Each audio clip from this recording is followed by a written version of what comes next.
Good evening to all. So तुम्हा सर्वांचं स्वागत आहे आपल्या the officer your personal mentor या प्लॅटफॉर्मवरती.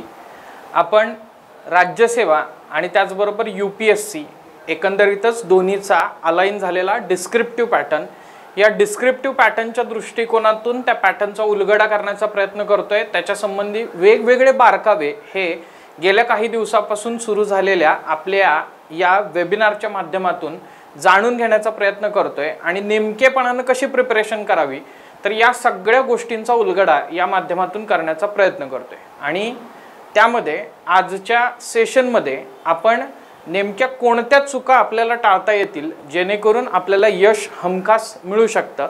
तर ज्या आपण एक प्रकारे म्हणूयात की ॲस्पिरंट अभ्यास करत असताना, अभ्यास तर तो करत असतो पण अभ्यास करत असताना त्याच्याकडून ज्या मेजर मिस्टेक्स होतात आणि त्याच्यामुळं कदाचित त्याचा प्रवास जो आहे तर तो डायरेक्शनलेस होतो, किंवा बऱ्याचदा असंही होतं की तो एफर्ट घेत असतो, प्रामाणिक प्रयत्न करत असतो, तरी देखील डिझायर्ड रिझल्ट त्या ठिकाणी मिळत नाही.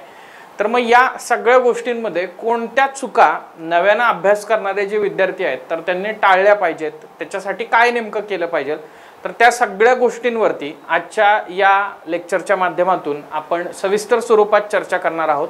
अर्थातच तुम्हाला काही डाऊट्स असतील तर ते कमेंट बॉक्समध्ये टाकून ठेवा. त्याचबरोबर लेक्चर झाल्यानंतर देखील तुम्हाला काही डाऊट्स असतील तर त्याच्यावरती आपण चर्चा निश्चितपणे करूयात.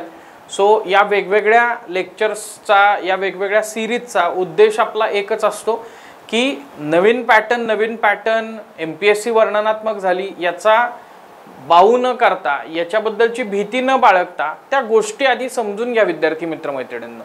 त्या गोष्टी समजल्यानंतर असं आहे की बऱ्याचदा असं असतं बघा की एखादा अननोन रोड असतो आणि त्या अननोन रोडला तुम्ही पहिल्यांदा जेव्हा गुगल मॅप लावून जाता तेव्हा कदाचित तुम्हाला तिथं पोचायला डिफिकल्टी वाटते, खूप एखादं डेस्टिनेशन दूर आहे असं वाटतं. पण जसं तुम्ही दुसऱ्यांदा तिसऱ्यांदा त्या रोडवरती त्या ठिकाणी जाता तसं फॅमिलियर त्या रोडला तिथल्या ट्विस्ट अँड टर्न्सला, तिथल्या खाचखळग्यांना फॅमिलियर होऊन जाता आणि मग तो तुमचा एकदम असा रोजचा पायातला रोड झाल्यासारखा होऊन जातो. सो तसंच या सगळ्या वेगवेगळ्या लेक्चरचा आपला उद्देश एकच आहे की या सगळ्या गोष्टींना तुम्हाला फॅमिलियर करायचं. तुम्हाला जर का कुठले प्रश्न असतील तर ते प्रश्नांचं किंवा शंकांचं निरसन करण्याचा प्रयत्न करायचा. सो आजच्या लेक्चरमध्ये पण आपण तेच बघण्याचा प्रयत्न करूया. वन बाय वन काही गोष्टी आपण डिस्कस करूयात, काही गोष्टींवरती चर्चा करूयात. तुमच्या मनातले कदाचित पडलेले प्रश्न असतील तर ते पण या ठिकाणी या सगळ्या गोष्टींच्या माध्यमातून डिस्कस त्या ठिकाणी होतील. सो एकंदरीतच एखादा ॲस्पिरंट अभ्यासाला सुरुवात करतोय, अभ्यासाला सुरुवात करत असताना तो वेगवेगळ्या माध्यमातून वेगवेगळी इन्फॉर्मेशन त्या ठिकाणी मिळवतोय. इन्फॉर्मेशन मिळवल्यानंतर तो डिरेक्टली काय करतोय, आपण असं म्हणूयात की या प्रिपरेशनमध्ये पडतोय. पण या प्रिपरेशनमध्ये पडल्यानंतर बऱ्याचदा असं होतं की कळत नकळत आपल्या चुका होतात, ठीक. आणि त्या चुका झाल्यामुळं बऱ्याचदा आपली दिशा जी आहे तर ती त्या ठिकाणी आपल्याला असं लक्षात येईल की भरकटण्याची शक्यता असते आणि ही दिशा भरकटल्यामुळं आपली प्रिपरेशन जी आहे तर ती थोडीशी डायरेक्शनलेस होते. सो मग ही डायरेक्शनलेस प्रिपरेशन तर होणार नाही ना, आपली दिशा तर भरकटणार नाही ना, या गोष्टींवरती आपल्याला चर्चा करायची. आणि मग या सगळ्या केसमध्ये काय करावं याच्यापेक्षाही काय करू नये हे कळणं मला वाटतंय जास्त महत्त्वाचं आहे. आणि त्यामुळं मला असं वाटतंय की या चुका टाळा व हमखास यश मिळवा ह्या टायटल अंतर्गत आपण चर्चा करत असताना MPSC आणि UPSCचा अभ्यास करत असताना काय डूज आणि काही डोंट्स आहेत तर त्याच्यावरती चर्चा करूया. आणि प्रामुख्यानं मी असं म्हणेन की पहिल्यांदा सुरुवात करत असताना डोंट्सवरती जास्त फोकस करूयात. का बरं? कारण काय नाही केलं पाहिजे हे बऱ्याचदा सांगितलं जात नाही. बऱ्याचदा सगळेजण काय सांगतात, हे करा, ते करा, हे वाचा, अशा पद्धतीनं वाचा, हे फोकस करा वगैरे वगैरे वगैरे, अशा पद्धतीनं आन्सर्स लिहा, राईट. पण काय टाळलं तर तुमची प्रिपरेशन जी आहे तर ती नुसती हार्डवर्क न राहता ती स्मार्टवर्कमध्ये त्या ठिकाणी चेंज होईल आणि त्याचबरोबर त्याचा तुम्हाला फायदा होईल. आपण असं म्हणत नाही की कमी वेळात प्रिपरेशन होईल, पण इफेक्टिव्ह प्रिपरेशन ज्याला म्हणतो ना, म्हणजे स्पर्धा परीक्षेमध्ये आपल्याला इनपुट आउटपुट रेशो फार महत्त्वाचा असतो की तुम्ही जे इनपुट देतायत त्याच्यानुसार तुम्हाला डिझायर्ड आउटपुट मिळते का. हे output not in terms of result, बरोबर. रिझल्ट हा एक त्यातला एक आपण असं म्हणूयात की अंतिम टप्पा आहे किंवा मोहर लागते, पण त्याच्या आधीची जी प्रोसिजर आहे ना, तर त्याच्यात पण तुम्हाला आउटपुट मिळालं पाहिजे ना. आउटपुट इन द सेन्स तुम्हाला एक प्रकारे कॉन्फिडन्स आहे ना की येस माझा हा GS कंप्लीट झालेला आहे. Output in the sense yes मला एसे वरती आता असा होल्ड आलेला आहे की मला साधारणतः सोसायटीशी रिलेटेड, सायन्स अँड टेकशी रिलेटेड एसे आहेत, तर त्याच्यात कॉन्फिडन्स आहे. हां, पण ज्या पद्धतीने UPSC एसे विचारते कशावरती, फिलॉसॉफिकल एखादं स्टेटमेंट वगैरे, तर त्याच्यात मात्र मी अजून मागे. हे तुमचं तुम्हाला असेसमेंट होणं, हे तुमचं तुम्हाला कळणं, हे पण एक प्रकारचं आउटपुटच आहे. नाहीतर बऱ्याचदा असं होतं की विद्यार्थी आपण बघत असतो की सर मी वाचतोय पण एक सब्जेक्ट माझा झाला, GS1 माझा झाला, GS2 वाचायला घेतला की दरवेळी भीती वाटते की मला GS1 मधलं काहीच आठवत नाही, GS1 मधलं मला रिकॉल होत नाहीये. मग अशा स्थितीमध्ये तुमचा अभ्यास जो आहे तर तो पुढे जात नाही. का? कारण GS2 वाचत असताना GS1 ची चिंता आहे, त्यामुळे GS2 वरती पण फोकस झाला नाही. आणि एवढा दिवस म्हणजे गेले 1 महिना 1.5 महिना से फॉर एक्झाम्पल मी एखादा प्रिपरेशन करत असेल, से फॉर एक्झाम्पल आता GS1 ची प्रिपरेशन करत असेल, तर त्याचं मला आउटपुट मिळत नाहीये याची भीती एक वेगळ्या प्रकारची. सो या सगळ्यांमध्ये आपल्याला वेगवेगळ्या गोष्टींची सांगड जी आहे तर ती घालायची आहे. आणि त्या दृष्टिकोनातून मग आपण काही डूज अँड डोंट्स वरती फोकस करूया. मग त्यातलं आता डोंट्स पासूनच सुरुवात का, तर काय नाही केलं पाहिजे हे जरा कळणं जास्त त्या ठिकाणी महत्त्वाचं आहे. मग त्यामुळे मी म्हणेन की डोंट्स वरती आपण पहिल्यांदा फोकस करूया आणि या प्रत्येक गोष्टीच्या माध्यमातून वेगवेगळे मुद्दे उलगडण्याचा प्रयत्न करूया. मग डोंट्स मधला पहिला मुद्दा आहे मिथ वर जास्त विश्वास ठेवणे.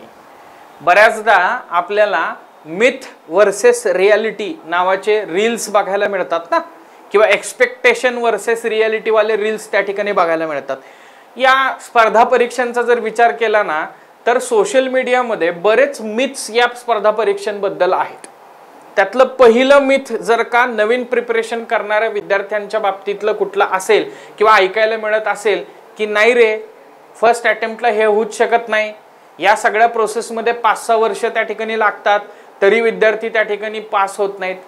मित्रांनो, अनेक अशी उदाहरणं आहेत की जी फर्स्ट अटेम्प्टमध्ये पण विद्यार्थी क्लिअर झालेले आहेत. पण अर्थात याचा अर्थ तुम्ही पण व्हाल अशातला भाग नाही. मुद्दा सर्वात महत्त्वाचा काय, तुम्ही होऊ शकता, जरूर होऊ शकता, पण कधी होऊ शकता, जेव्हा तुम्ही त्या वेनं साधारणतः तुमचा जो फर्स्ट अटेम्प्ट देताय त्याच्या आधी 15 ते 16 महिन्याची रिलिजियस प्रिपरेशन त्या ठिकाणी करताय, ॲज अन ॲस्पिरंट म्हणून डेली बेसिसवरती प्रिपेअर करताय, राईट. सातत्यानं त्या ठिकाणी प्रिपेअर करण्याचा प्रयत्न करताय, तर तुम्हाला एक डिझायर्ड आउटपुट रिझल्ट त्या ठिकाणी मिळू शकतो. सो पहिलं मिथ जे आहे तर ते याच्या बाबतलं की फर्स्ट अटेम्प्टला होत नाही, याच्यासाठी खूप कालावधी लागतो आणि मग बऱ्याच गोष्टी आहेत, लक पण बरंच मॅटर करतं. विद्यार्थी मित्र मैत्रिणींनो, एक गोष्ट लक्षात ठेवण्याचा प्रयत्न करा, तुमचा जो साधारणतः सिलेबस जो आहे ना तर तो 1750 मार्काचा आहे. अगदी मी मेन्सच्या बाबतीमध्ये बोलतो आणि या 1750 मार्काचा आहे आणि मग परत 275 मार्काचा इंटरव्ह्यू आहे. UPSC आणि त्याचबरोबर MPSCनं ही बाब त्या ठिकाणी अधोरेखित केलेली आहे की तुमचे जे फायनल कट ऑफची मार्क पकडले जाणार आहेत म्हणजे मेन्स आणि इंटरव्ह्यू मिळून, पर्सनॅलिटी टेस्ट मिळून, तर त्याच्यामध्ये आपल्याला असं लक्षात येईल की साधारणतः 12% जास्त मार्क्स हे इंटरव्ह्यूला त्या ठिकाणी एक्सीड होत नाहीत. म्हणजे ऑलरेडी तुम्हाला असं लक्षात येईल की अराउंड 88% तुम्हाला स्कोर जो आहे तर तो GS ऑप्शनल या सगळ्या पेपर्समध्ये किंवा एसे या पेपरमध्ये त्या ठिकाणी करायचं. त्यामुळं हे पहिल्यांदा तुम्ही डोक्यातून काढून टाकलं पाहिजे. But at the same time मी असं सांगेन, हे काढून टाकत असताना त्याच्या बॅक ऑफ दी माइंड म्हणजे तुम्ही 2025चा अटेम्प्ट जर का टार्गेट करत असाल तर त्याच्या आधी साधारणतः 1.5 वर्षाची तरी प्रिपरेशन जी आहे तर ती रिलिजियसली तुमची त्या ठिकाणी झाली पाहिजे, ज्याच्यामध्ये तुम्ही मेन्सचा पण अभ्यास करताय, ऑप्शनलचा पण अभ्यास करताय, एसे पण तयार करताय. काही विद्यार्थी कदाचित आधी MPSC करत असतील, आता नवीन पॅटर्न आलाय म्हणून मग नवीन पॅटर्ननुसार MPSCची तयारी करत असतील. लक्षात ठेवा, कदाचित ऑब्जेक्टिव्ह पॅटर्नला ती पॉसिबिलिटी होती की माझा अभ्यास जो आहे तर तो प्रीच्या आधी झालेला नव्हता, मग प्री पास झाल्यावरती मेन्सचा अभ्यास करू, पण मुळात प्री पास झाल्यावरती आपल्याला मेन्सचा अभ्यास त्या ठिकाणी करता येणार नाही, बरोबर. दुसरं याच्याबद्दलचं मिथ जर का या ठिकाणी आहे ते खरं तर मी म्हणेन की MPSCच्या बद्दलचं आहे की विद्यार्थ्यांना कितीतरी विद्यार्थ्यांना त्या ठिकाणी संभ्रम आहे आणि हा संभ्रम कुणाला आहे जे सोशल मीडिया टेलिग्राम अशा प्लॅटफॉर्मवरती जास्त सारखे आहेत तर त्यांना संभ्रम आहे की खरोखर हा पॅटर्न कसा लागू होणार आहे 2025चं काय होणार आहे कसं होणार आहे बरोबर मग कुठली तरी न्यूज येते की नाही 2025चा काय अजून भरोसा नाही मग परत कुठली तरी न्यूज येते की नाही मग परत कोर्टामधलं प्रतिज्ञापत्र परवाचं येतं की नाही MPSC असं म्हणते की ऑलरेडी ते डिक्लेअर्ड आहे फिक्स आहे ते आणि योग्य वेळ आल्यानंतर आम्ही त्याच्याबद्दलचं पुढचं नोटिफिकेशन डिस्क्रिप्टिव्ह पॅटर्नच्या बद्दलचं टाकू पण काय होतंय काहीही मिथ्स आहेत तर त्याच्यावरती विश्वास ठेवून आपला वेळ त्या ठिकाणी वाया जातोय अनेक विद्यार्थी असेही आहेत जे कदाचित या प्लॅटफॉर्मला पण कनेक्टेड आहेत की जे अजून गेल्या वर्षभरापासून पण प्रिपरेशन करतायत पॅटर्न चेंज झाला तरी पण ते प्रिपरेशन डिस्क्रिप्टिव्ह नुसारच करतायत कारण त्यांचं टार्गेट आहे 2025 तर ते त्या पद्धतीनं प्रिपरेशन करतायत सो त्यांच्या प्रिपरेशनमध्ये खंड नाही पण किंतु परंतु करत वेळ वाया घालवत राहिलात तुम्ही तर काय होईल ऐन परीक्षेच्या तोंडावरती तुम्हाला ना ऑप्शनल व्यवस्थित होणार ना तुमचं GS व्यवस्थित होणार ना SA वरती होल्ड असणार आणि अशा वेळी तुम्ही जर का परीक्षेला त्या ठिकाणी सामोरं गेलात तर मग त्याच्यामध्ये निराशा येण्याची शक्यता नाकारता येत नाही म्हणजे सिंपली लक्षात ठेवा युद्ध होणारे म्हणून युद्धाची पूर्वतयारी आपण केली पाहिजे युद्धाची जर पूर्वतयारीच नसेल तर आपल्याला आपला पराजय होणार आहे हे त्या ठिकाणी फिक्स माहीत असतं सो हा एक मुद्दा या ठिकाणी लक्षात ठेवणं गरजेचं आहे सो मिथवरती जास्त विश्वास ठेवला नाही पाहिजे आपण प्रिपरेशन करत असताना एक आयसोलेटेड स्वरूपात प्रिपरेशन केली पाहिजे बऱ्याचदा एक्झामच्या डेट या पुढे जातात पण पुढे गेल्यानंतर ॲडेड ॲडव्हान्टेज मिळणार आहे पण मी बघतो की विद्यार्थी एक्झामच्या डेट पुढे गेला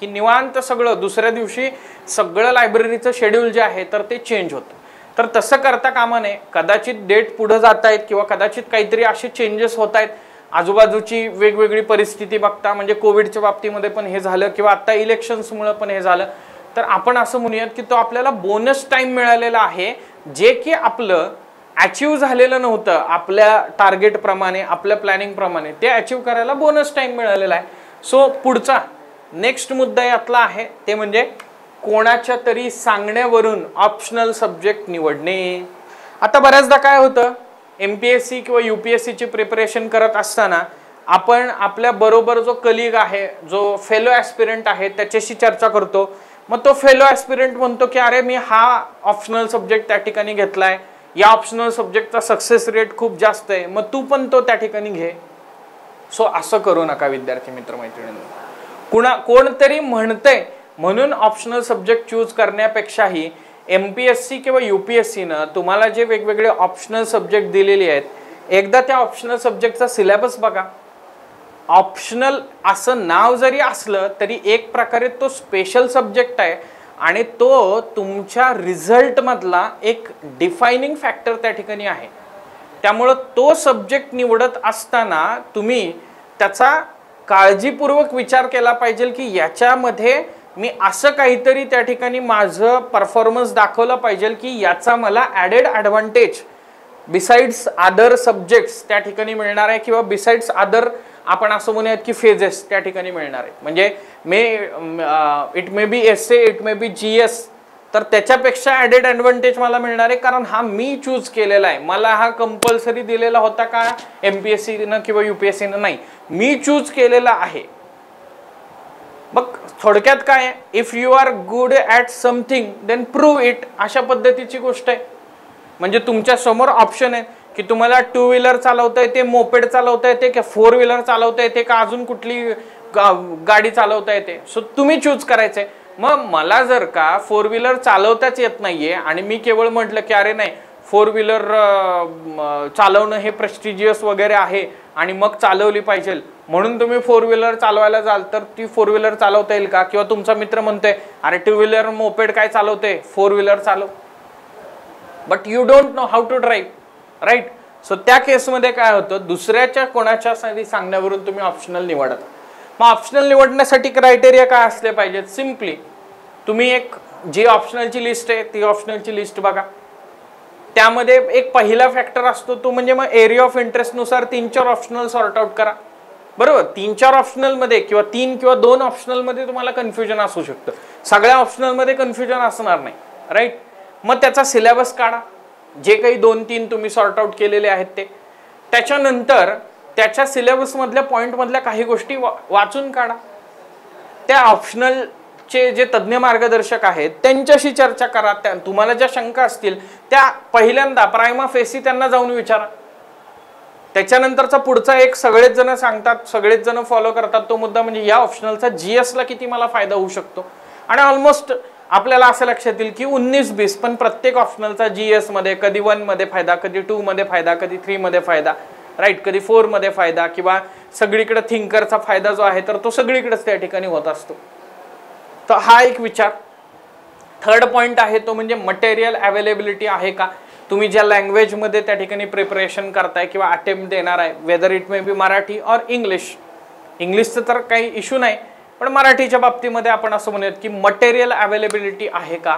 आणि असेसमेंट तुमच्या आन्सरची करून देणारे मेंटर आहेत का. कारण ऑप्शनल सब्जेक्टला एक स्पेसिफिक डिमांड आहे आणि त्यानुसारच आन्सर रायटिंग त्या ठिकाणी करावं लागते. ठीक. सो त्या सगळ्या गोष्टी, सो या गोष्टी इथं लक्षात ठेवलं पाहिजेत आणि कुणाच्या तरी सांगण्यावरून ऑप्शनल नाही निवडला पाहिजे. त्याच्यानंतर अनावश्यक किंवा खूप सारे संदर्भ साहित्य. आणि मी असं म्हणेन की आपल्या प्रिपरेशन मधला मोठा जर का काही बॅरियर असेल ना तर तो आहे अनावश्यक संदर्भ साहित्य. नवीन अभ्यास करणारे विद्यार्थी डोक्यामध्ये पहिल्यांदाच त्यांच्या असतं की मी आता फुलप्रूफ प्रिपरेशन करणार, त्यामुळे ही बुक लिस्ट घे, ती बुक लिस्ट घे, 10 बुक लिस्ट करून एकेका विषयाचे 10 रेफरन्स मटेरियल, 5 रेफरन्स मटेरियल येत आहेत. आणि त्याच्यामुळं काय होतंय, मग तोटा होतो. का तोटा याच्यासाठी होतो की एक पुस्तक अनेक वेळा वाचण्यापेक्षा अनेक पुस्तकं एक वेळा वाचून होतात आणि याच्यातून तुम्हाला तो मुद्दा परफेक्ट कळत नाही, कॉन्सोलिडेशन त्या ठिकाणी होत नाही. जसं की मला रस्त्यावरती, एखाद्या रस्त्यावरती गाडी चालवायची सवय पाहिजे किंवा त्या रस्त्यावरून मला सारखं जायचे, तर त्याच रस्त्यावरून सारखं सारखं गेलं तर प्रॅक्टिस चांगली होणार आहे, ना की वेगवेगळ्या रोडनं वेगवेगळ्या पद्धतीनं जाऊ, राईट. सो हाच मुद्दा परत इथं होतो की अननेसेसरी स्टडी मटेरियल जे आहे तर ते तुम्हाला त्या ठिकाणी तुमचं प्लॅनिंग जे काही तुम्ही केलेलं आहे तर ते सक्सेसफुल होऊ देत नाही. तुमच्या डिझायर्ड टाइम फ्रेममध्ये तुम्हाला तो विषय संपवायचा असतो तर ते पॉसिबल होत नाही. त्याचबरोबर तुम्हाला जो कॉन्फिडन्स विद्यार्थी मित्रमैत्रिणींनो येणं गरजेचं आहे की येस मी हे वाचलेलं आहे आणि हे मला समजलेलं आहे, तर तो याच्यामुळे येत नाही. त्यामुळे मी असं म्हणेन की जर फॉलोच करायचं असेल तर पहिला मुद्दा इथे येतो तो म्हणजे NCERTचा, राईट. त्याच्यानंतर दुसरा मुद्दा येतो तो म्हणजे स्टेट बोर्डचा. जे UPSC करतायत त्यांनी स्टार्ट तर NCERT पासून करायचे. त्याच्यानंतर जे MPSC करतायत त्यांनी दोन्हीपैकी काहीही चूज केलं तरी चालेल. आणि तिसरा मुद्दा येतो तो म्हणजे मग रेफरन्स बुकचा. मग हे रेफरन्स बुक काय, तर मी म्हणेन मॅक्सिमम एक रेफरन्स, मॅक्सिमम 1, याला कोट इन कोट करतो मी, ठीक. याच्यामुळं काय होईल, तुमच्या अभ्यासाला एक त्या ठिकाणी फ्रेम त्या ठिकाणी मिळेल, चौकट त्या ठिकाणी मिळेल. आणि याच्या बाहेर मला आत्ता सध्या तरी जायचं नाहीये, ॲडव्हान्स लेवलला जायचंय, तर मी कदाचित ते एक बुक चांगल्या प्रकारे संपवेन आणि मग त्याच्यानंतर कदाचित दुसरं एखादं रेफरन्स मटेरियल बघेन आणि त्याच्यामध्ये जे या रेफरन्स बुकमध्ये नाहीये ते फक्त व्हॅल्यू ॲड करेन किंवा माझ्या नोट्समध्ये त्या सगळ्या गोष्टी आणेन, ठीक. सो त्यामुळं ते एक महत्त्वाचं आहे. यातलं दुसरं एक अजून सब डोंट्स म्हणून मी तुम्हाला सांगतो, सब पार्ट म्हणून याचा तुम्हाला सांगतो, ते म्हणजे स्टेट बोर्ड किंवा NCERT फोकस न करता डायरेक्टली रेफरन्स बुक कडे विद्यार्थी वळतात. असंही विद्यार्थी मित्रमैत्रिणींनो तुम्ही करू नका. का, तर स्टेट बोर्ड आणि NCERT तुम्हाला त्या विषयाचं एकंदरीतच बेसिक कन्सेप्ट जे आहेत, बेसिक फाउंडेशन जे आहेत तर ते चांगलं करून देतात. तोच काय म्हणतात त्याला आपण आधुनिक भारताचा इतिहास आहे तर तो आपल्याला बिपिन चंद्रा सरांच्या पुस्तकात 500 ते 600 पानांमध्ये शिकायचा आहे किंवा ग्रोवर आणि बेल्लेकरांच्या पुस्तकात 500 ते 600 पानाचा शिकायचा आहे. पण तोच 130 पानांमध्ये तुम्हाला NCERTचं पुस्तक सांगते. किंवा स्टेट बोर्डचं पुस्तक त्या ठिकाणी सांगते. याच्यामुळं काय कळतं, तुम्हाला एक मॉडर्न इंडियाची एक बेसिक फ्रेम जी आहे तर ती त्या ठिकाणी मिळते. आणि ॲडव्हान्स लेवलच्या गोष्टी अंडरस्टँड करत असताना बेस जर का पक्का असेल ना, तर तुमचा त्या ठिकाणी वेळ जो आहे तर तो वाया जात नाही. त्यामुळं या गोष्टी ज्या आहेत तर त्या प्रकर्षाने इथं लक्षात ठेवणं गरजेचं आहे. सो हा एक पहिला किंवा तिसरा महत्त्वाचा मुद्दा डोंट्स मधला. त्यानंतर बघा पुढचा मुद्दा आहे तो म्हणजे सर्व गोष्टी एकाच वेळी लक्षात ठेवण्याचा प्रयत्न करणे. आता कन्सिडर करा की मी अभ्यासाला सुरुवात केलेली आहे आणि अभ्यासाला सुरुवात केल्यानंतर मी एखादी गोष्ट वाचतोय, तो टॉपिक तो मुद्दा वाचून झाल्यानंतर माझ्या मेंदू बरोबर एक त्या ठिकाणी स्ट्रगल चालू आहे, एक द्वंद्व चालू आहे की मला हे आत्ता वाचल्यानंतर लगेचच का लक्षात राहत नाही, आणि त्याच्यामुळं आपण ओव्हरबर्डन त्या ठिकाणी होऊ शकतो. त्यामुळं सर्व गोष्टी एकाच वेळी लक्षात ठेवण्याचा प्रयत्न करू नका. रादर आपण असं म्हणूयात की तुमचा अभ्यास तेव्हाच कॉन्सॉलिडेट होतो जेव्हा तुम्ही एक गोष्ट जी आहे तर ती सारखी सारखी अभ्यासता, सारखं सारखं त्याच्याबद्दल वाचता, त्याचं चिंतन मनन चांगल्या प्रकारे करता, तेव्हा हळूहळू ती गोष्ट जी आहे तर ती तुमच्यामध्ये कन्सॉलिडेट त्या ठिकाणी होत जाते. आणि जे कन्सॉलिडेशन तुमच्यामध्ये झालेलं आहे ती गोष्ट जितक्या चांगल्या प्रकारे आपण असं म्हणूयात की त्याचं एक प्रकारे सिंथेसिस झालेलं आहे तर ते तुमच्या गुड आन्सर रायटिंगच्या रूपाने त्या ठिकाणी बाहेर पडत असतं. दुसरी गोष्ट ही काही मगअप करून ते सगळं लिहायची एक्झाम त्या ठिकाणी नाहीये. बऱ्याच वेळा तुम्ही जे वाचलंय त्या बेसिसवरती विचार करून मग आन्सर रायटिंग करायचंय. आणि त्यामुळं हा अट्टहास टाळा. कदाचित तुम्हाला तुमच्या अभ्यासातला जो अजून एज प्राप्त होणं गरजेचं आहे, अजून तुम्हाला गती प्राप्त होणं गरजेची आहे, तर ही जी तुम्ही तुमच्या माइंड कडून अपेक्षा त्या ठिकाणी केलेली आहे, तुमच्या ब्रेन बरोबर जे द्वंद्व त्या ठिकाणी तुमचं चाललेलं आहे तर ते थांबलं तर कदाचित अजून चांगल्या प्रकारे अभ्यास होऊ शकतो, अजून चांगल्या गोष्टी ज्या आहेत तर त्या व्यवस्थित पद्धतीने लक्षात राहू शकतात. त्यानंतरचा पुढचा मुद्दा सतत इतरांशी आपली तुलना करणे. आता परवा दिवशी लेक्चर झाल्यानंतर एक विद्यार्थी मला भेटायला आला आणि तो विद्यार्थी असं म्हटला की सर मी गेल्या 8 महिन्यापासून प्रिपरेशन करतोय, जरी ब्रेक होता मध्ये की पॅटर्न वगैरे चेंज झाला तरी देखील मी प्रिपरेशन करतोय. माझं बऱ्यापैकी GS 1 to 3 GS पेपर 4 सोडला तर GS 1 to 3 त्या ठिकाणी बऱ्यापैकी वाचून झालेला आहे आणि मी आन्सर रायटिंग पण करतोय.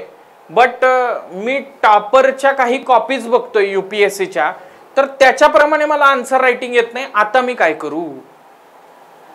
आता मी म्हटलं की तुझ्या प्रश्नातच मित्रा तुझं उत्तर तू देऊन मोकळा झालास की तुझ्या मनामध्ये एक माइंडसेट फिक्स झालेला आहे की टॉपरचं जे आन्सर आहे तसंच मला आन्सर त्या ठिकाणी लिहिता आलं पाहिजे. नेसेसरी नाहीये मित्रांनो, बरोबर? का बरं? कारण प्रत्येकाची उत्तर लेखनाची शैली ही वेगळी असू शकते. फक्त काय लक्षात ठेवणं गरजेचं आहे, what is required, what is the demand of that particular question.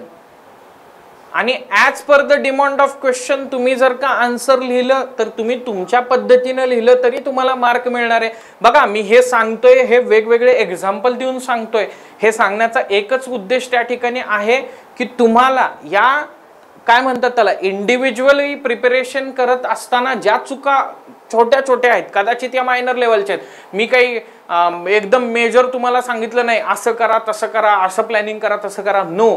या छोट्या छोट्या चुका आपल्याकडून होत असतात आणि मग काय होतं, आपण सतत आपल्याशी इतरांशी तुलना करत राहिल्यामुळे आपला परफॉर्मन्स जो आहे तर तो आपण कुठेतरी काय म्हणतात त्याला अंडरमाइन करण्याचा प्रयत्न करतो, अंडर एस्टिमेट करण्याचा प्रयत्न करतो, आपणच आपल्याला सप्रेस त्या ठिकाणी करण्याचा प्रयत्न करतो, जे या प्रोसेसमध्ये झालं नाही पाहिजे, जे इन लॉंग रन तुमच्या प्रिपरेशनसाठी घातक त्या ठिकाणी ठरू शकतं. याच्या उपरोक्ष याच्या पश्चात आपल्याला काय करता आलं पाहिजे, तर आपण असं म्हणूयात की येस मी एक आन्सर लिहिलेला आहे, ते चेक करून घेतलेलं आहे, त्याच्यात मला या चुका ज्या आहेत तर त्या मला त्या विषय शिक्षकांनी सांगितलेल्या, ठीक आहे, मी पुन्हा एकदा ते आन्सर लिहिण्याचा प्रयत्न करतो आणि अजून बेटर त्या ठिकाणी लिहिण्याचा प्रयत्न करतो. म्हणजे बऱ्याचदा म्हटलं जातं ना की try to be better version of your self.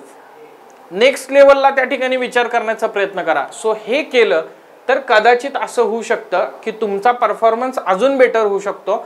मात्र स्पर्धा परीक्षेमध्ये बऱ्याचदा आपण कंपॅरिझन करत बसतो इतरांशी आणि आपण आपलंच नुकसान त्या ठिकाणी करून घेतो. सो त्यामुळे आपलं नुकसान आपल्याला करून घ्यायचं नाहीये. त्यामुळे सतत इतरांशी तुलना करत राहणं हे टाळा किंवा डोंट्स मध्ये हे महत्वाचं आहे.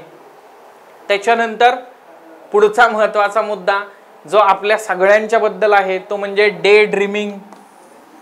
बरोबर, लायब्ररीत तर बसलेलो आहे किंवा बसलेली आहे, पण वाचन करत असताना किंवा डिस्ट्रिक्ट ॲडमिनिस्ट्रेशन नावाचा टॉपिक त्या ठिकाणी आपण वाचतोय आणि डिस्ट्रिक्ट ॲडमिनिस्ट्रेशनच्या टॉपिकमध्ये पॉईंट आलेला आहे की डिस्ट्रिक्ट कलेक्टरचा रोल काय असतो, रिस्पॉन्सिबिलिटीज काय असतात, आणि तिथं मग डे ड्रीमिंग त्या ठिकाणी चालू झालं की अरे मी जर का त्या ठिकाणी डिस्ट्रिक्ट कलेक्टर झालो की असं करेन तसं करेन. डेफिनेटली आपण त्या चांगल्या विचारांसाठीच चाललेलो आहोत, आपण पॉझिटिव्ह चेंज आणायसाठीच चाललेलो आहोत. जे काही आपल्या आजूबाजूला घडतंय कदाचित त्या गोष्टींमध्ये कशी सकारात्मकता आणू शकतो. मी असं म्हणत नाही की सिस्टीम बदलू शकतो वगैरे, पण मी एक असं छोटी गोष्ट सांगतो की सकारात्मकता मी कशी आणू शकतो, मी कसं for the betterment of society या माध्यमातून काम करू शकतो. तर त्याच्यासाठी आणि मग त्याचं डे ड्रीमिंग जास्त होतं आणि डे ड्रीमिंग मध्ये काय होतं, वेळ जातो आणि त्याचा तोटा विद्यार्थी मित्रमैत्रिणींना होतो. ठीक, गजानंद म्हणतो exactly right track sir. Yes, definitely आपण या छोट्या छोट्या मुद्दामून गोष्टींवरती फोकस करतोय, कारण या गोष्टींवरती कोणच बोलत नाही. सगळेजण फक्त म्हणतात हे आणा ते आणा, ही पुस्तक घ्या, ही अशा पद्धतीने प्रिपरेशन करा. अहो पण ह्या छोट्या छोट्या गोष्टी इंडिव्हिज्युअली प्रत्येक ॲस्पिरंटला त्या ठिकाणी सतावत असतात. डे ड्रीमिंग, मग त्याच्यातच 2-3 तास निघून गेलेले आहेत, मग त्याच्यातच एखादी वेब सिरीज त्या ठिकाणी बघून काढलेली आहे आणि मग त्याच्यामुळे काय होतं, कॉन्फिडन्स तर येतो but that confidence is pseudo confidence, that is not the real confidence. जो कॉन्फिडन्स तुम्हाला एखादा टॉपिक संपवल्यानंतर येणार आहे तो कॉन्फिडन्स तुम्हाला डे ड्रीमिंग नुसार येणार नाही. डे ड्रीमिंग नुसार जो कॉन्फिडन्स त्या ठिकाणी येतोय, येस मी राईट ट्रॅक वरती आहे, मी जर का हे ॲस्पायर करतोय तर मी राईट आहे, बरोबर आहे, माझं व्हिजन मोठं आहे, माझं एम ॲम्बिशन त्या ठिकाणी मोठं आहे. Low aim is a crime असं अब्दुल कलाम त्या ठिकाणी म्हणतात ना. बट इन रियालिटी जेव्हा आपल्याला ॲक्च्युअल प्रिपरेशन करायची वेळ येते ना, तेव्हा हे डे ड्रीमिंगच्या मोटिवेशन पेक्षा प्रिपरेशनचं मोटिवेशन जे आहे तर ते जास्त आपल्याला त्या ठिकाणी सपोर्ट करतं. सो त्यामुळे डे ड्रीमिंग जे आहे तर ते त्या ठिकाणी टाळलं पाहिजे. त्याच्यानंतर सर्वात महत्त्वाचं आपल्या मेंटल हेल्थ कडे दुर्लक्ष करणे. हे सर्वात महत्त्वाचं त्या ठिकाणी आहे. मेंटल हेल्थ कडे विद्यार्थी मित्र मैत्रिणींनो दुर्लक्ष करू नका, कारण सगळं त्याच्यावरती अवलंबून आहे. ही प्रिपरेशन काहीतरी 1 महिन्याची, 2 महिन्याची, 4 महिन्याची, 5 महिन्याची नाही.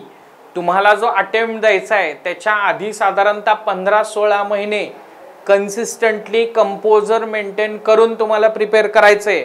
याच्यामध्ये कदाचित एखादा सब्जेक्ट तुम्हाला चांगला कळणार आहे, एखाद्या दिवशी असं होणार आहे की तुम्हाला एखादा मुद्दा व्यवस्थित कळणार नाही, तुम्हाला त्याच्याबद्दल डिफिकल्टी येणार आहे, एखादा आन्सर तुम्ही आउटस्टँडिंग लिहिणार आहे, एखादा आन्सर तुम्ही खराब लिहिणार आहे, त्याच्यामुळे तुम्हाला खराब रिमार्क मिळणार आहे. बट इम्प्रूव्हमेंटला त्या ठिकाणी स्कोप आहे, बाउन्स बॅक करायला तुम्हाला स्कोप आहे.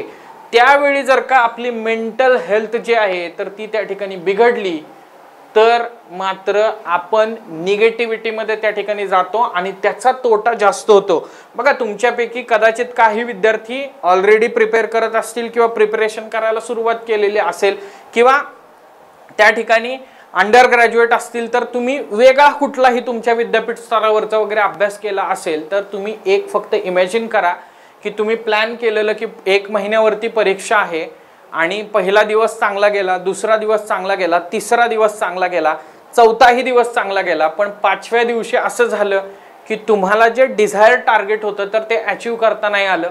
त्याचा रिग्रेट तुमच्या मनामध्ये आहे, पण तो रिग्रेट इतका तुमच्या मनामध्ये आहे की 6व्या दिवसावरती त्या रिग्रेटचा इम्पॅक्ट झाला, 7व्या दिवसावरती त्या रिग्रेटचा इम्पॅक्ट झाला.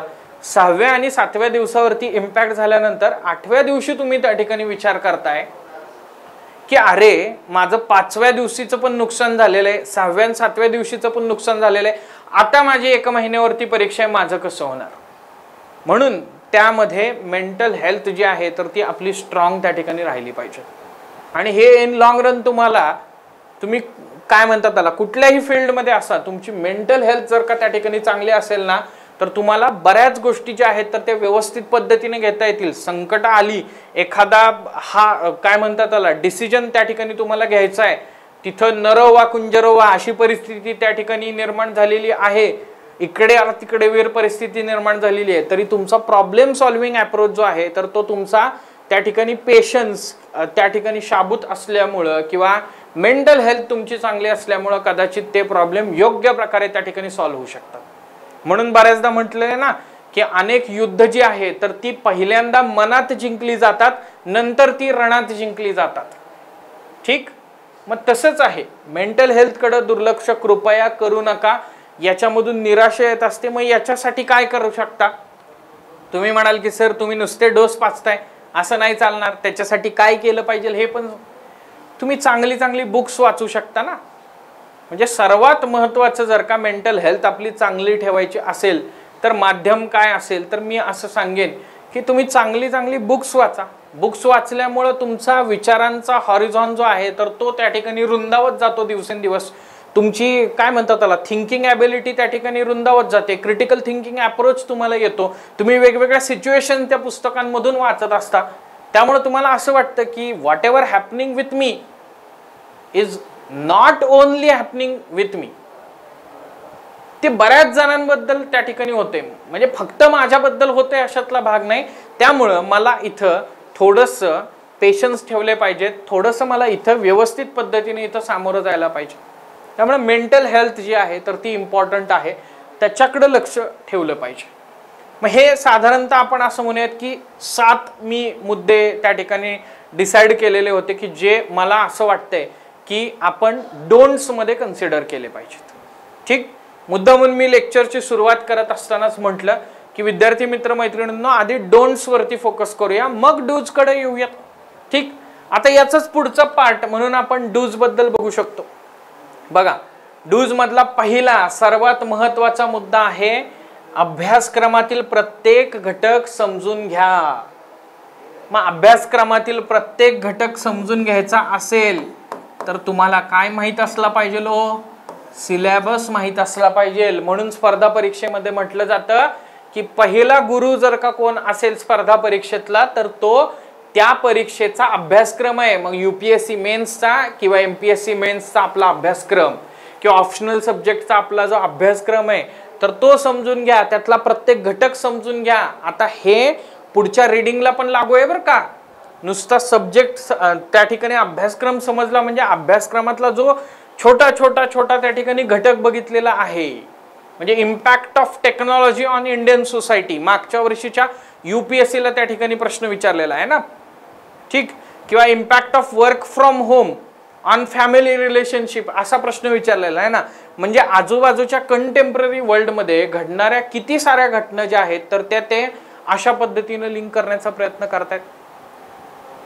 सो तो एक महत्त्वाचा मुद्दा लक्षात ठेवा. मग याच्यामध्ये घटक तर येतात, म्हणजे अभ्यासक्रमातले सगळे टॉपिक्स येतात का तर येतात, सब टॉपिक्स पण त्या ठिकाणी येतात.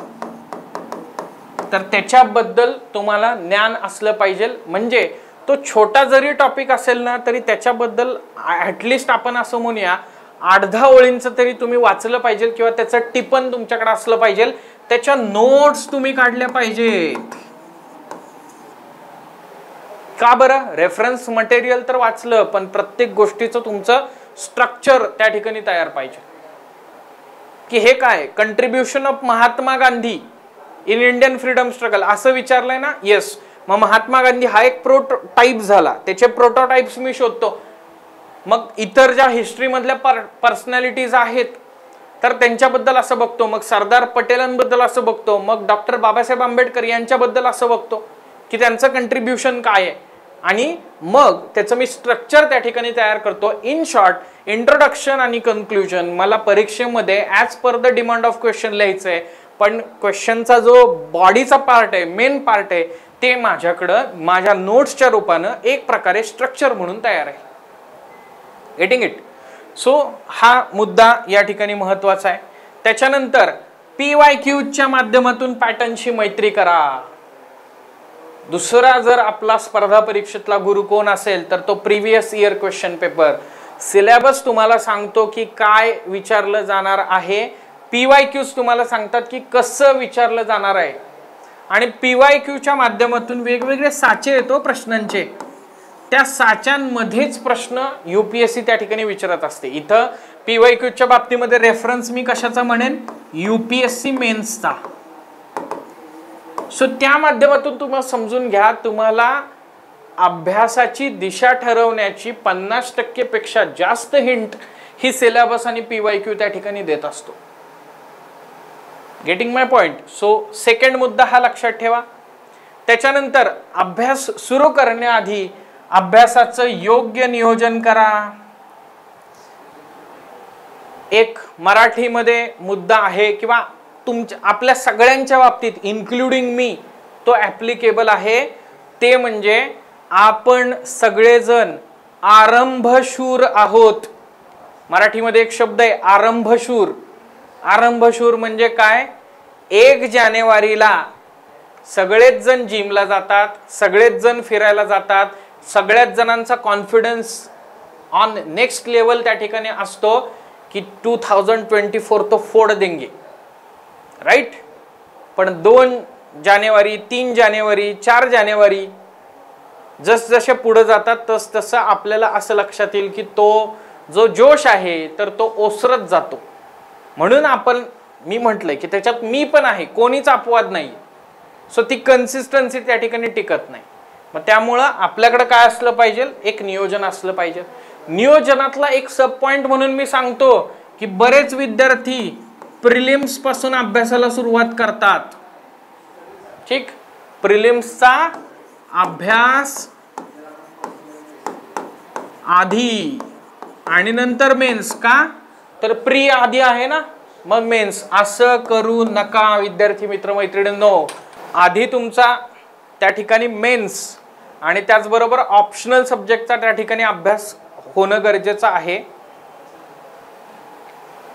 आधी बेसिकली फोकस जो आहे तर तो तुम्ही कशावरती करणं गरजेचं आहे? UPSC किंवा MPSCच्या मुख्य परीक्षेवरती करणं गरजेचं आहे. कारण जेव्हा तुम्ही विचार करता UPSC किंवा MPSCचा, तर मेन्स एक्झामिनेशन इज द की.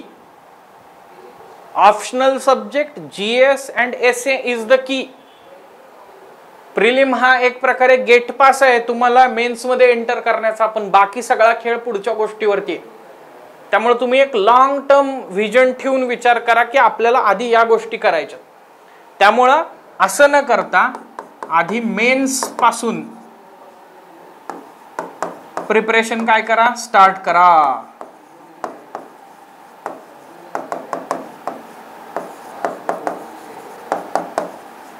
आणि त्याच्यासाठी आयडियली जर विचार केला ना, परत मी म्हटलं की मिथ वरती जे फोकस करतायत ते अजूनही गाफील आहेत. Ideally as early as possible. कारण तुम्हाला लक्षात येईल की 1-2 महिन्यानंतर MPSC हळूहळू सगळ्या गोष्टी क्लॅरिफाय करायला सुरुवात करेल. UPSCच्या बाबतीत तर वादच नाही. त्यांचं काय सारी दुनिया एक तरफ और UPSC का शेड्यूल एक तरफ. फॉलो करतात म्हणजे त्या ठिकाणी करतातच, बरोबर. पण ज्यावेळी ह्या सगळ्या गोष्टी चॅनलाइज व्हायला लागतील ना, त्यावेळी असं होण्याची शक्यता आहे की तुमच्याकडे वेळ त्या ठिकाणी अपुरा पडेल. त्यामुळे विद्यार्थी मित्र मैत्रिणींनो, तुमचं जर का टार्गेट असेल ना, तर ॲज अर्ली ॲज पॉसिबल ते चालू करा. नंतर आपल्याला वेळ त्या ठिकाणी पुरणार नाही. ठीक. सो अभ्यास करण्याआधी नियोजन कसं केलं पाहिजे? एक प्लॅनिंगचा प्रकार आहे मायक्रो प्लॅनिंग. मायक्रो प्लॅनिंग आणि दुसरा प्रकार आहे तो म्हणजे मॅक्रो प्लॅनिंग. मी असं म्हणेन मग की मॅक्रो प्लॅनिंग म्हणजे एक समग्र स्वरूपात, आपल्याला समग्र लक्षी अर्थशास्त्र आहे ना इकॉनॉमिक्स मध्ये तुम्ही शिकणार आहे, आणि मायक्रो इकॉनॉमिक्स पण त्या ठिकाणी आहे. तर मॅक्रो प्लॅनिंग मध्ये मी 6 महिन्यात काय करायचंय, पुढच्या वर्षभरात काय करायचंय हे घेईल. पण मायक्रो प्लॅनिंग मध्ये मग माझं त्याच्यासाठी एका महिन्याचं नियोजन कसं असलं पाहिजे. मग एका महिन्यामध्ये मी जीएस आणि ऑप्शनल सब्जेक्टची सांगड नेमकी कशी घालणार आहे. मग मी कुठला जीएस मधला पेपर सुरू करणार आहे आणि सायमल्टेनियसली ऑप्शनलला वेळ देणार आहे. मग माझे त्याचे स्लॉट त्या ठिकाणी कसे डिवायडेड असतील, त्याच्यासाठी मी रिव्हिजनचा काय प्लॅन त्या ठिकाणी करतोय, नोट मेकिंगचा त्या ठिकाणी काय प्लॅन करतोय. आणि मग त्याच्यात जर का काही लॅग राहिला तर माझ्याकडे काही बफर टाइम फ्रेम आहे की नाही. हे जेव्हा तुम्ही ऑन पेपर प्लॅनिंग करताना तोपर्यंत काहीही होत नाही. जोपर्यंत तुम्ही ऑन पेपर गोष्टी उतरवत नाही तोपर्यंत हवेत त्या ठिकाणी गोष्टी राहतात, तरंगत राहतात, त्या इन रियालिटी उतरत नाहीत. त्यामुळे विद्यार्थी मित्रमैत्रिणींना अभ्यास सुरू करण्याआधी तुमच्याकडे असलेला वेळ, त्या वेळेचं नियोजन, मग ते मॅक्रो लेवलचं आणि मायक्रो लेवलचं असं दोन्ही पद्धतीनं करणं गरजेचं आहे. आता आपल्या सगळ्यांना हे माहिती आहे की बऱ्याचदा हे प्लॅनिंग जे आहे तर ते आपलं सक्सेसफुल होत नाही. 80% 90% आपण टार्गेट अचीव करतो, हरकत नाही. पण तेवढी अचीव करायसाठी तर आपण काय म्हणतात त्याला, त्या प्लॅनिंगच्या मागे धावलं पाहिजे. 100% तर कुणाचंच अचीव होत नाही. इंडियानं एका वर्षातलं इकॉनॉमीचं टार्गेट ठेवलं, पंचवार्षिकचं टार्गेट ठेवलं इकॉनॉमीचं, तरी ते अचीव होत नाही.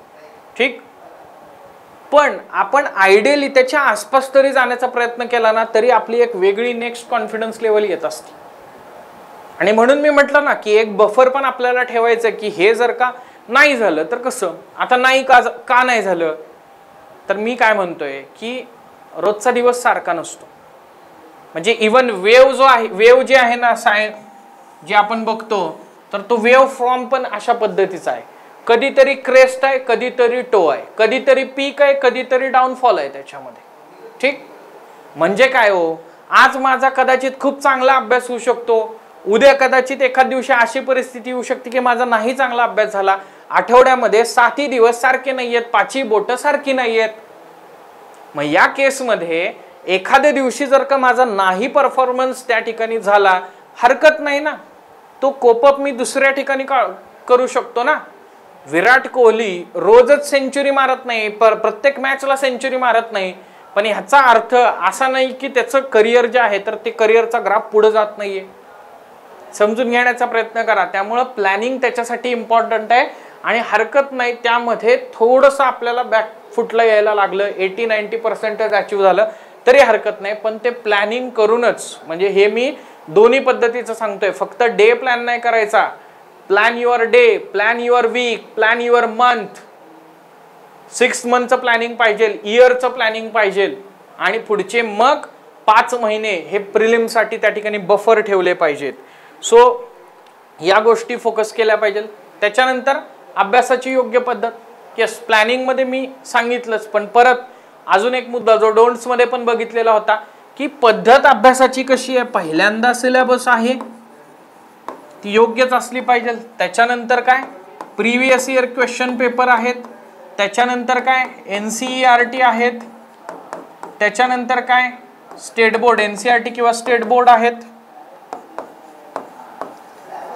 त्याच्यानंतर पुढे काय आहे, रेफरन्स मटेरियल आहे. त्याच्यानंतर पुढे काय, नोट्स आहेत तुमच्या इंडिव्हिज्युअल, राईट. आणि मग पुन्हा नोट्स काढल्यानंतर रिव्हिजिट PYQs का, अगेन याचं सिंथेसिस त्या ठिकाणी झालं पाहिजे. आणि मग आपण असं म्हणूयात की आन्सर रायटिंग हे फार महत्वाचं आहे बरं का.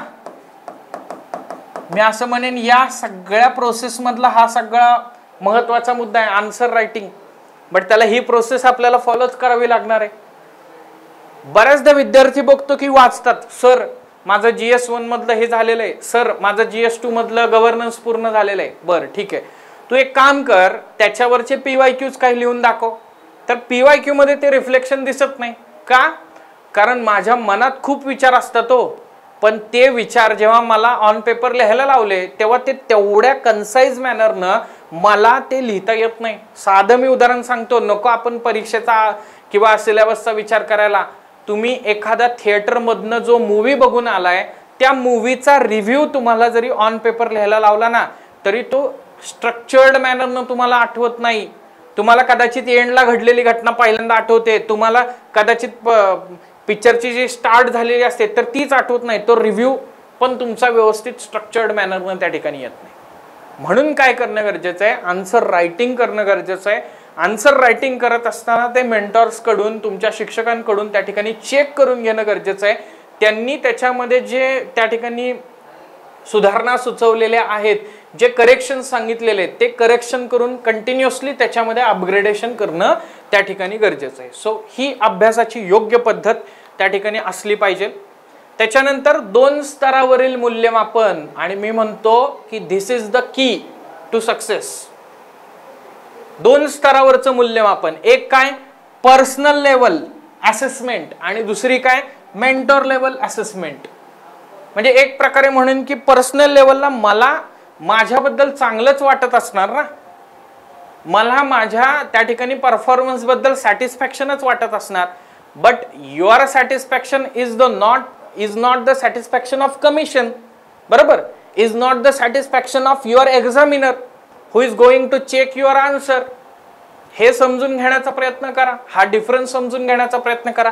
त्यामुळं काय आहे, पर्सनल लेवलला पण तुम्ही असेस केलं पाहिजे की येस माझ्या या चुका होत आहेत का, आणि त्यातून तुम्हाला काय रिअलायझेशन होत आहे का. पण तुम्हाला एक आपण असं म्हणूयात की तटस्थपणे तुमच्या सगळ्या प्रिपरेशनच्या बद्दल, तुमच्या सगळ्या जे काही तुम्ही एफर्ट्स देताय तर त्याच्याबद्दल तटस्थपणे मूल्यमापन करण्याचं काम तुमचा मेंटॉर करत असतो, तुमचे शिक्षक त्या ठिकाणी करत असतात. तर त्यांच्या पुढे पण हे मांडणं गरजेचं आहे की सर हे अशा अशा पद्धतीचं आहे, एवढ्या दिवसात मी हे संपवलेलं आहे, असं आन्सर रायटिंग केलेलं आहे, आता तुम्हाला काय वाटतंय मी कुठं कमी पडतोय. आणि मला वाटतंय या सगळ्या डिस्क्रिप्टिव्ह पॅटर्न मध्ये ही फेज जी आहे ना तर ती खूप जास्त महत्वाची आहे. Without assessment you cannot improve. लक्षात घ्या, एखादी सिस्टीम जी आहे ना, एखादं नवीन टेक्नॉलॉजी जरी आली, एखादा नवीन मोबाईल मधलं त्या ठिकाणी अपग्रेडेड व्हर्जन जरी आलं तरी त्याच्यामध्ये कंटिन्युअसली असेसमेंट चालू असते. मग त्याच्यामध्ये काहीतरी इश्यूज येतात, त्याच्यामध्ये काहीतरी बग्स येतात, मग त्याच्यातून अजून चांगली बेटर सिस्टीम, बेटर सॉफ्टवेअर जे आहे तर ते डेव्हलप होत असतं. सो एक प्रकारे तसाच विचार करा की इंडिव्हिज्युअल लेवल आणि मेंटॉर लेवलला तुमचं मूल्यमापन त्या ठिकाणी होणं गरजेचं आहे आणि त्या मूल्यमापनातून तुम्ही पुढे जाणं गरजेचं आहे. म्हणून मी म्हटलं की तुम्ही शॉर्ट टर्म व्ह्यू घेऊ नका, think about the long term process. तुम्हाला 15-16 महिने कन्सिस्टंटली याच्यामध्ये प्रिपरेशन करायचंय. सगळ्यांना तो फर्स्ट अटेम्प्ट त्या ठिकाणी दिसत असतो, पण त्याच्या आधीचे प्रयत्न त्या ठिकाणी दिसत नसतात. त्याच्या आधीचे प्रामाणिक प्रयत्न आपल्याला केले पाहिजेत. त्याच्यानंतरचा पुढचा मुद्दा, अभ्यासात सातत्य ठेवलं पाहिजे. मी असं म्हणेन कन्सिस्टन्सी इज द की. बरोबर. आज किती अभ्यास झाला हो? आज 8 तास अभ्यास झाला, उद्या 8 तास झाला, परवा 3च तास झाला, त्याच्यानंतर 2च तास झाला, त्यानंतर 1च तास झाला, असं चालणार नाही. कन्सिस्टन्सीनं पुढे जाणं गरजेचं आहे. आपल्याला T20ची खेळी खेळण्यापेक्षा द्रविडची खेळी खेळणं गरजेचं आहे. मैदानावरती रोज येऊन रोज टिकणं गरजेचं आहे. रोज तेवढे एफर्ट्स देणं त्या ठिकाणी गरजेचं आहे. आणि अर्थातच हे मी नंबर ऑफ आवर्स मध्ये तुम्हाला सांगत नाहीये, हे मी सांगायचा प्रयत्न करतोय की डेली बेसिसवरती तुमचे इनपुट दिले गेले पाहिजे. बऱ्याच जणांचं असं होतं की प्रिपरेशनला सुरुवात करतात, इनिशियली 1-2 महिने इनपुट देतात, त्याच्यानंतर प्रिपरेशन बारगळते, मग कधीतरी मोठी 500ची 800ची 1000ची ऍड येते. मग ऍड आल्यानंतर आपला परत कॉन्फिडन्स वाढतो, मग आपल्याला क्लास 1च्या पोस्ट दिसतात, मग आपल्याला ड्रीम दिसतं, मग परत अभ्यास चालू करतो. अशा अभ्यासाचं पुढं रिझल्ट मध्ये रूपांतर होत नाही विद्यार्थी मित्र मैत्रिणींनो. त्याच्यामुळे सातत्य राहणं गरजेचं आहे. तुमची मेंटल हेल्थ चांगली राहण्यामागचं एक कारण पण हे पण असणार आहे की सातत्य ठेवणं गरजेचं आहे कुठल्याही गोष्टीमध्ये. म्हणजे ते अभ्यासाबद्दलच नाही, सगळ्या गोष्टीमध्ये सातत्य ठेवणं गरजेचं आहे. त्याच्यानंतर डूज मधला एक महत्वाचा मुद्दा, विदाउट धिस आपल्याला काहीच जीवनामध्ये पुढे जाता येणार नाही, ते म्हणजे तुमचा आत्मविश्वास आणि सकारात्मक दृष्टिकोन.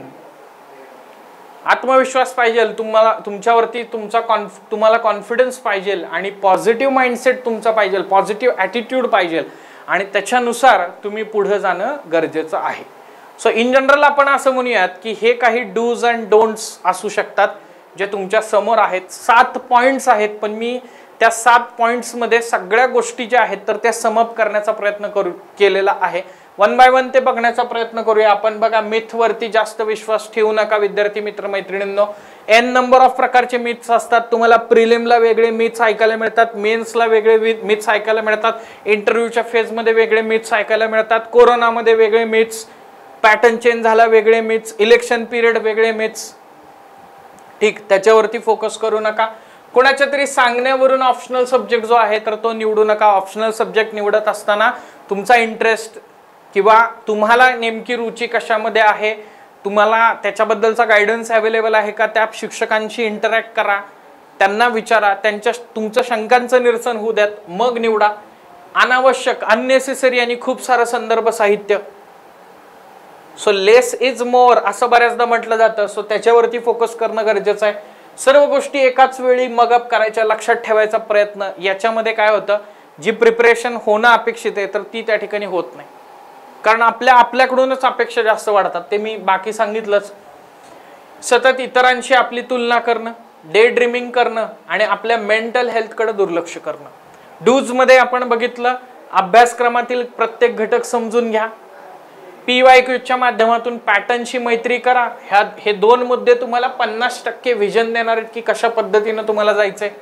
अभ्यास सुरू करण्याआधी योग्य नियोजन करणं गरजेचं आहे. प्लॅनिंगचे वेगवेगळे टप्पे पण आपण बघितले, मायक्रो प्लॅनिंग, मॅक्रो प्लॅनिंग. अभ्यासाची योग्य पद्धत ती फॉलो केली पाहिजे. डायरेक्ट रेफरन्स बुक मध्ये जाणं, इव्हन दॅट रेफरन्स बुक सगळ्याच्या सगळं वाचून काढणं अजिबात गरजेचं नाहीये. स्टिक टू युअर UPSC और MPSC सिलेबस. हे मी प्रकर्षानं सांगतो, मगाशी सांगायचा मुद्दा राहिला.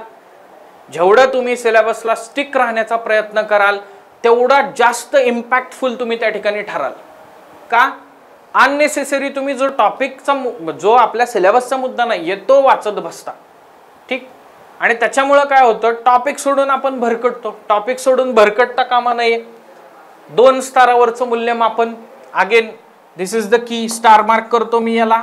पर्सनल लेवल आणि मेंटॉर लेवल. अभ्यासक्रमातील सातत्य, आत्मविश्वास आणि सकारात्मक दृष्टिकोन. सो हे in general dos and don'ts किंवा अशा या जर का चुका आपण टाळण्याचा प्रयत्न केला आणि पहिल्यापासूनच जर का आपण असं म्हणूयात की पहिल्यापासूनच आपण अशा पद्धतीनं प्रिपेअर करण्याचा प्रयत्न केला की आपल्या चुका जास्तीत जास्त कमी होतील, तर त्याचा फायदा निश्चितपणे तुमचा आउटपुट जे आहे तर ते वाढण्यावरती होऊ शकतो. सो इन जनरल अशा पद्धतीनं आपण काही गोष्टी फोकस करण्याचा प्रयत्न करतोय. डूज अँड डोंट्स आज आपण बघितले.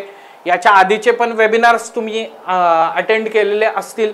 जे आज जॉईन झालेले आहेत तर त्यांच्यासाठी हे वेबिनार्स आपल्या the officer your personal mentor या यूट्यूब चॅनलवरती देखील त्या ठिकाणी अवेलेबल आहेत. आत्तापर्यंत 3 सेशन्स याचे झालेले आहेत.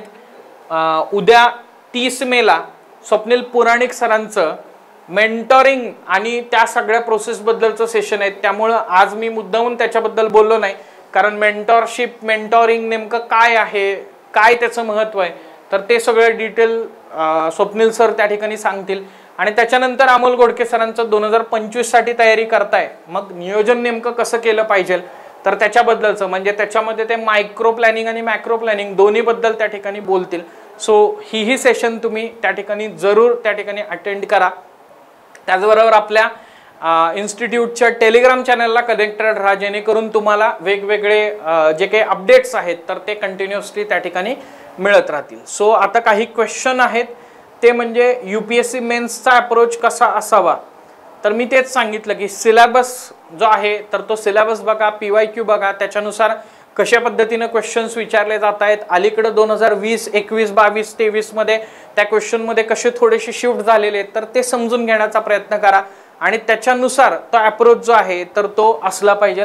आन्सर रायटिंगच्या बाबतीमध्ये एक क्वेश्चन विचारलेला आहे या ठिकाणी गजानंदननं. आन्सर रायटिंग फिनिशिंग फोकस सांगा. As per the demand of answer finish करत असताना त्याच्यामध्ये तुम्ही सस्टेनेबल डेव्हलपमेंट गोलला लिंक करण्याचा प्रयत्न करा. त्याच्याशी संबंधित काही एक व्हॅल्यू ॲडिशनचा तुमच्याकडे पॉईंट असेल तर तो सांगा. एखादा ऑप्टिमिस्टिक अप्रोच त्याच्याबद्दलचा प्रॉब्लेम सॉल्व्हिंग असेल तर तो त्या ठिकाणी मांडण्याचा प्रयत्न करा.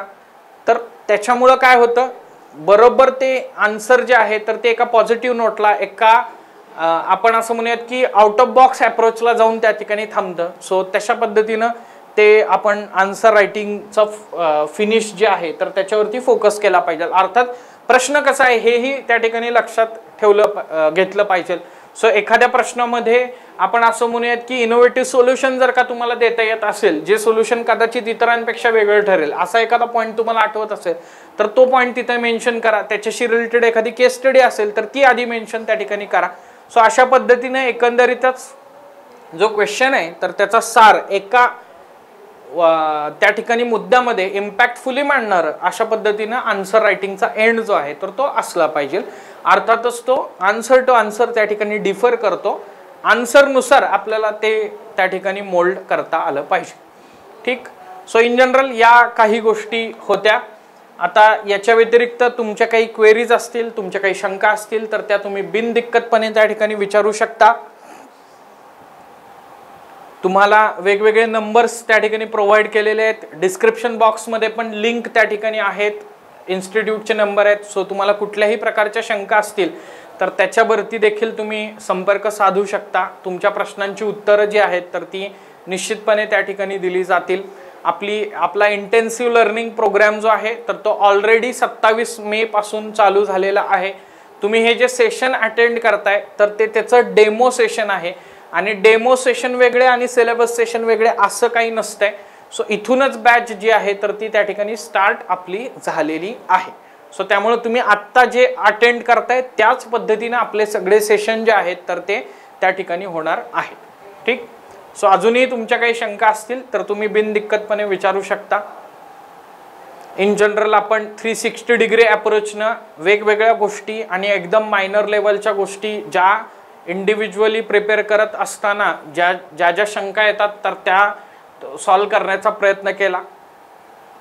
सो येस, काही आता क्वेश्चन असतील तर तुम्ही क्वेश्चन विचारू शकता. कमेंट बॉक्समध्ये तुमचे क्वेश्चन्स जे आहेत तर ते टाका. ऑलरेडी 2-3 जे क्वेश्चन होते तर त्याचे आन्सर्स आपण दिलेले त्या ठिकाणी आहेत. याच्या आधीच्या सेशनमधून पण तुमच्या बऱ्याच शंका ज्या आहेत तर त्या दूर झालेल्या असतील. याच्या नंतरच्या होणाऱ्या सेशनमध्ये पण त्या ठिकाणी दूर होतील. हा उद्देशच या त्या ठिकाणी वेबिनार मालिकेचा हा असतो की इनिशियल प्रिपेअर करत असताना जे A to Z डाऊट्स येतात ते डाऊट्स या माध्यमातून त्या ठिकाणी सॉल्व्ह व्हावेत आणि मग तुम्हाला या गोष्टीबद्दल चांगल्या प्रकारे माहिती मिळावी. राईट.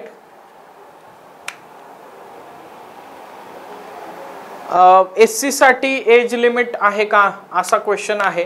तर त्याच्या बाबतीमध्ये आपल्याला असं लक्षात येईल की जे काही टेक्निकल डिटेल्स आहेत तर ते तर तुम्हाला माहितीच आहे. म्हणजे अटेम्प्ट लिमिट त्या ठिकाणी आणि एज लिमिटच्या बाबतीमध्ये तर डेफिनेटली ते एज लिमिट त्या ठिकाणी आहेच. म्हणजे कुठल्याही परीक्षेमध्ये ते असतंच. म्हणजे फक्त अटेम्प्ट लिमिट जे आहे तर ते त्या ठिकाणी UPSCच्या बाबतीमध्ये नाही.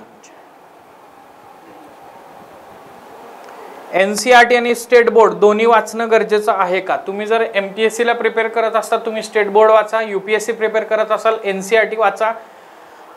अलीकडं जी काही पाठ्यपुस्तकांची निर्मिती महाराष्ट्र राज्य पाठ्यपुस्तक निर्मिती मंडळानं केलेली आहे तर त्याच्यासाठी करिक्युलम जो NCERTचा आहे साधारण तर तोच आहे. त्यामुळं स्टेट बोर्ड जरी वाचलं तरी ते ॲडव्हान्टेजवालं ठरू शकतं. असं काही नाही. म्हणजे फारसा डिफरन्स त्याच्यामध्ये त्या ठिकाणी नाही.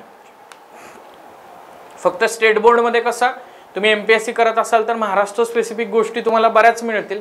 जे सिलेबसचा प्रत्येक पॉईंट आहे ना with some reference to Maharashtra तर तो तुम्हाला तिथे मिळून जाईल. म्हणजे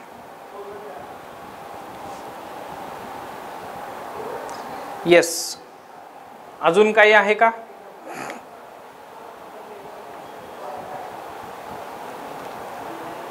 चालेल. मग आजच्या सेशनमध्ये आपण त्या ठिकाणी इथंच थांबूयात. अजूनही काही तुम्हाला शंका असतील तर तुम्ही त्या विचारू शकता. आमच्या प्लॅटफॉर्मला त्या ठिकाणी कनेक्ट करू शकता. सब्जेक्ट येस, सब्जेक्ट शिकवणार आहे ना. ठीक. सब्जेक्ट त्याच्यानंतर जसं शेड्यूल असेल तसं चालू होईल. मी बेसिकली इथं तुम्हाला एन्व्हायरमेंट आणि डिझास्टर मॅनेजमेंट हा जो टॉपिक आहे पेपर क्रमांक 3 मधला, तर तो त्या ठिकाणी घेतो. राईट, त्यामुळे त्याचं टीचिंग तर होईल, म्हणजे ते तर मेन आहेच म्हणजे गोष्टी. ठीक. सो विद्यार्थी मित्र मैत्रिणींनो, तुम्ही दिलेल्या प्रतिसादाबद्दल खूप खूप धन्यवाद. भेटूयात अशाच प्रकारच्या MPSC आणि UPSC डिस्क्रिप्टिव्ह पॅटर्न रिलेटेड वेगवेगळ्या क्वालिटी कंटेंटसह आपल्या the officer your personal mentor या प्लॅटफॉर्मवरती. सो आजच्या सेशनमध्ये इथंच थांबूयात. धन्यवाद. Jai Hind. Bye bye. The officer your personal mentor चॅनलच्या नवनवीन अपडेट्ससाठी चॅनलला लाईक, सबस्क्राईब आणि शेअर करा. थँक्यू.